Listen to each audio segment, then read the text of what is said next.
اعوذ باللہ من الشیطان الرجیم۔ اللہ کی پناہ مانگتا ہوں شیطان مردود کے شر سے۔ بسم اللہ الرحمن الرحیم۔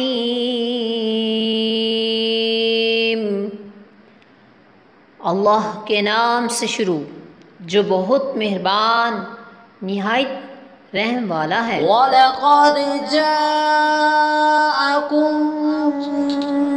مُوسَىٰ بِالْبَيِّنَاتِ ثُمَّ اتَّخَذْتُمُ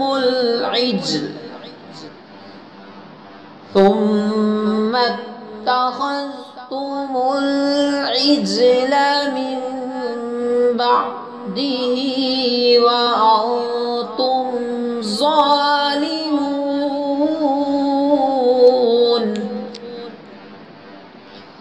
اور بے شک تمہارے پاس موسیٰ کھلی نشانیاں لے کر تشریف لایا، پھر تم نے اس کے بعد بچھڑے کو معبود بنا لیا اور تم ظالم تھے۔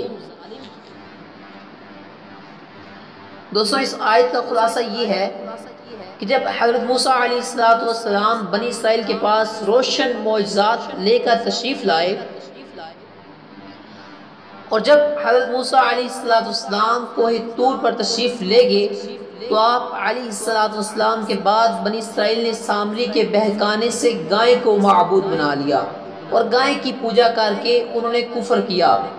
جب حضرت موسیٰ علیہ السلام کی روشن نشانیاں دیکھ کر بنی اسرائیل بچھڑے کی پوجا میں مبتلا ہو گئے تو ان یہودیوں کا سید المرسلین صلی اللہ تعالی علیہ وسلم کے ساتھ کفر کرنا ان کے لیے کون سی بڑی بات ہے۔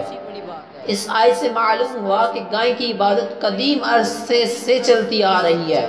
مسلمانوں کو گائے ذبح کرنے کا حکم ہے، اس کی تعظیم کی اجازت نہیں کہ اس میں کافروں سے مشابہت ہے اور کافروں سے مشابہت ممنوع ہے۔